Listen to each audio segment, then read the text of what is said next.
Now, Uganda says it plans to start building its standard gauge railway in September this year. The modern railway project is expected to lower the cost of transport services for both cargo and passengers. Now, the 273-kilometer line will connect Uganda's capital, Kampala, to the Malaba border, where it is expected to link with Kenya's own standard gauge railway. Here's CGTN's Michael Baleke reporting. Uganda is in the final phase of preparations to start building the standard gauge railway. The government says negotiations with the contractor over the project costs are underway, and more than $27 million has been paid out as compensation to landowners to make way for the project. Preparations are in high gear for the construction from Malaba up to Kampala, and of course thereafter we are also constructing from Kampala, Kasese, linking up to Rwanda, Kasese, linking up to DRC. The third phase for Uganda will be Tororo to Guru, linking up to Nimule, so that South Sudan can be able to start also from Nimule, constructing up to Juba. The modern railway project is expected to reduce the cost and time of transporting cargo from the Indian Ocean port of Mombasa in Kenya to Uganda. The new railway line will also reduce passenger travel from Kampala to Nairobi by half. The economies are growing.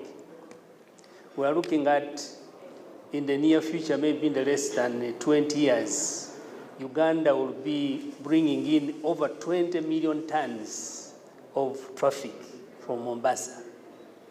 Today, if we simply ignore that traffic cannot be carried by the existing railway, it cannot be carried by the roads.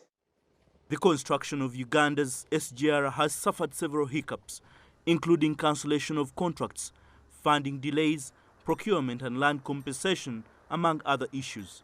Uganda has also started revamping the old meter gauge railway line, financed by the African Development Bank at more than $300 million. The government says this 265-kilometer refurbished line will complement the modern standard gauge railway. According to the African Development Bank, more than 90% of the traffic along the northern corridor is carried by road, with a mere 7% moving by rail because of poor infrastructure. This continues to drive up transport costs from Mombasa to landlocked Uganda and neighboring countries Rwanda, Burundi, South Sudan and Eastern Congo. SGR will be complementing with the MGR, even during the construction. When you are bringing the materials for constructing the SGR, they pass through the MGR.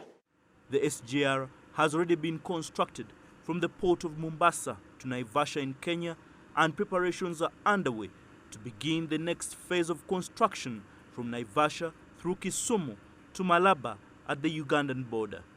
Michael Baleke, SGTN, Kampala, Uganda.